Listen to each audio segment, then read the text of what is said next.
Au niveau des transports aériens, donc les vols vont être ouverts, les vols internationaux et les vols domestiques, à raison de 2 vols par semaine. Et les conditions d'embarquement et débarquement sont précisées par un arrêté, au nombre desquels il faudrait, pour un passager, présenter un certificat de négativité à la Covid-19 avant d'embarquer. Ensuite, les autres mesures barrières sont toujours respectées. À l'arrivée, il faut s'astreindre à d'autres mesures, notamment les bagages doivent être désinfectés. Ensuite, un passager peut être contrôlé à nouveau, même s'il présente un certificat négatif selon les informations que les autorités sanitaires pourraient donner à ce moment-là. Ça, c'est pour les vols donc, internationaux et domestiques. Naturellement, ces mesures peuvent être dynamiques, c'est-à-dire qu'en fonction de l'évolution des choses, ces mesures pourraient bouger. Ensuite, au niveau des transports urbains, ferroviaires, urbains, terrestres et maritimes, les mesures sont celles-ci. Pour le transport urbain et suburbain, nous avons entendu les récriminations certainement justifiées de nos compatriotes et nous avons allégé quelques mesures.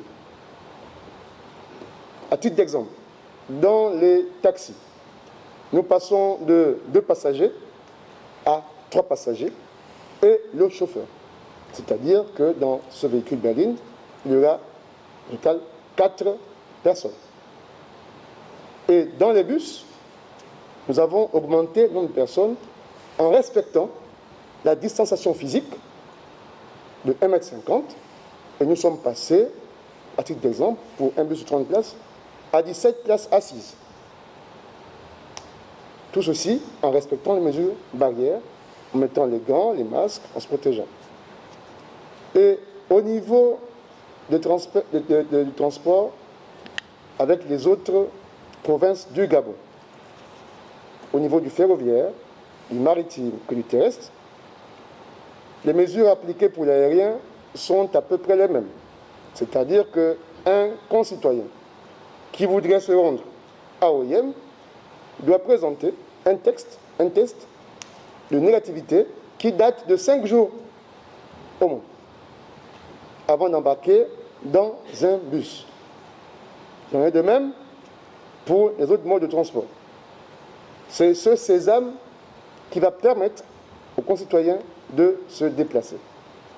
Ceci dit, les transports sont malheureusement aussi un vecteur qui entraîne le virus. Plus on bouge, plus le virus bouge. Cela doit donc nous interpeller, comme a dit le Premier ministre, il ne faut pas relâcher, au contraire, nous devons redoubler de vigilance en respectant toutes les mesures édictées dans les différents arrêtés que nous avons pris.